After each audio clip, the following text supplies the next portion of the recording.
अस्सलामुअलैकुम। मेरा नाम मोहम्मद अब्दुल्ला है और ये ज़ाविन का एक चैनल बन गया है। उसमें सब लोग आते रहेंगे और मुख्तलिफ उसमें बातें वगैरह होया करेगी सर शाहिद के साथ। और तो अब मैं पहला सवाल आपसे करता हूँ। मेरे ज़हन में ना कल मैं एक बात सोच रहा था कि ज़िंदगी में कौन सी चीज़ें अहम हैं। पहली बात तो ये अब्दुल्ला कि ये बहुत अहम सवाल है। अच्छा। और ये जो ज़िंदगी में सवाल करना है, एक तो ये बहुत अहम है। अच्छा। और गौर व फिक्र करते रहना। अल्लाह ताला को गौर व फिक्र करने वाले लोग बहुत पसंद हैं, और जो अल्लाह के बंदे हैं वो गौर व फिक्र करते हैं। इसको इंग्लिश में कहते हैं रिफ्लेक्शन, रिफ्लेक्टिव माइंड होना।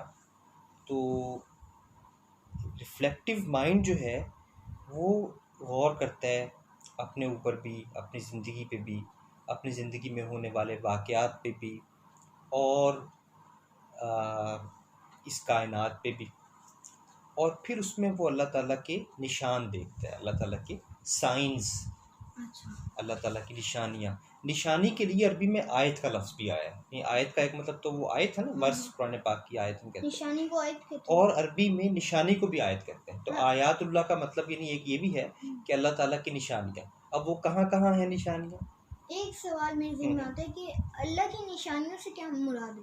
अल्लाह की निशानियों से मुराद ये है कि कोई निशान या सिंबल या साइन कहा जाता है ऐसी चीज़ को जो हमें गौर करने पे मजबूर करे और हमें ये सोचने की दावत दे कि इसके पीछे कोई बड़ी बात है। जैसे तीर का निशान बना होता है ना। अब तीर का निशान ये तो नहीं कि वो तीर है एक्चुअली, कि जो जैसे तीर होता है, बल्कि वो निशान है जो हमें बता रहा है कि ये इस तरफ जाना है हमने। वो सिंबल है, एक साइन है किसी रास्ते का। तो इसी तरह दुनिया में हर चीज़ जो है, घास का पत्ता भी, वो भी एक निशानी है।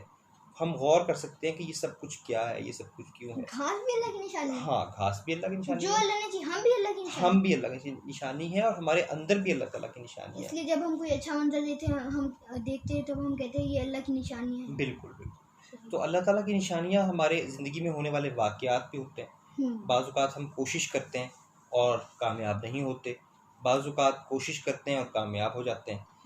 तो हमारे दिल की हालत बदलती रहती है। सुबह को हम कुछ और सोचते हैं, इसमें भी निशानी है।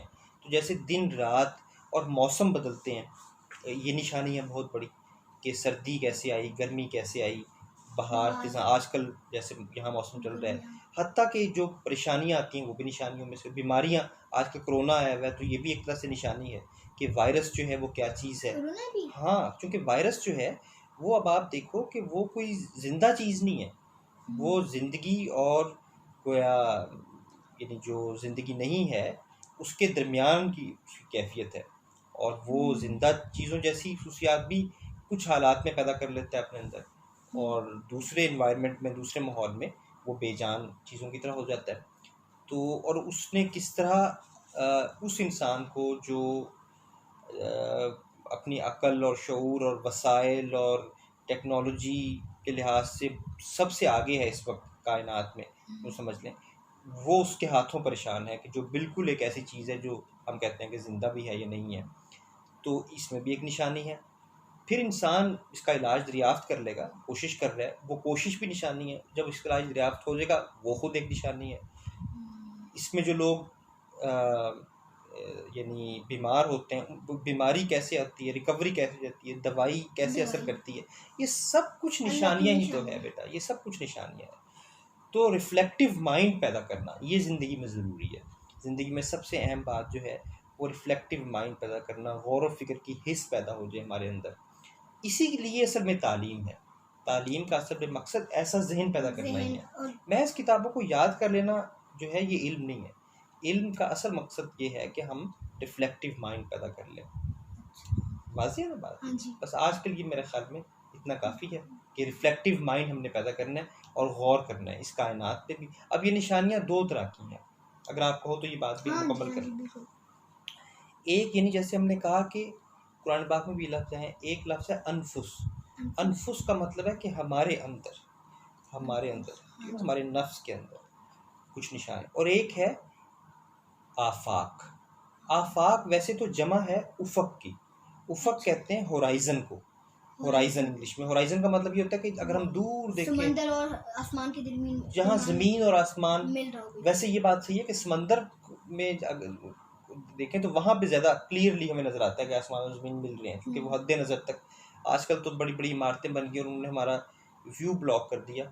इस पे कभी बात करेंगे कि क्या इतनी ऊंची ऊंची इमारतें भी हमें बनानी चाहिए कि जो हमारा विजन ही ब्लॉक कर जगह कम है तो ऊंची इमारतें कम है। हाँ, काम तो आती हैं, फ़ायदे भी हैं, लेकिन हर चीज़ का बेटा एक नुकसान भी हो जाता है।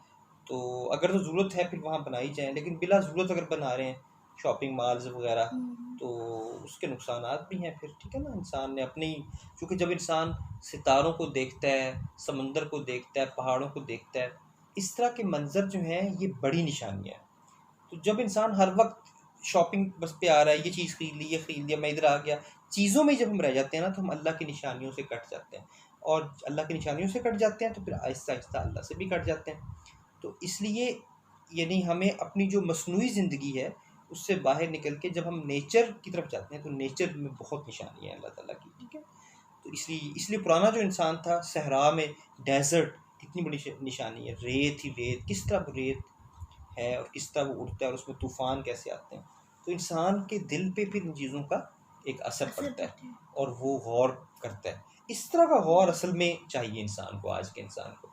तो एक आफाक जो उफक की जमा है होराइजन, और उससे मुराद यानी कायनात, इंसान से बाहर कायनात है, और एक कायनात हमारे अंदर है, वो भी कायनात ही है पूरी, तो हमारे अंदर वो, उसमें भी समझो वो उतनी ही बड़ी है, और उसको हम कहते हैं अनफुस। तो उसमें भी निशानियां हैं, अनफुस में भी और आफाक में। अल्लाह ताला हमें तौफीक दे कि हम अनफुस और आफाक की निशानियों पे गौर कर सकें। बहुत शुक्रिया आपका। अल्लाह हाफिज़।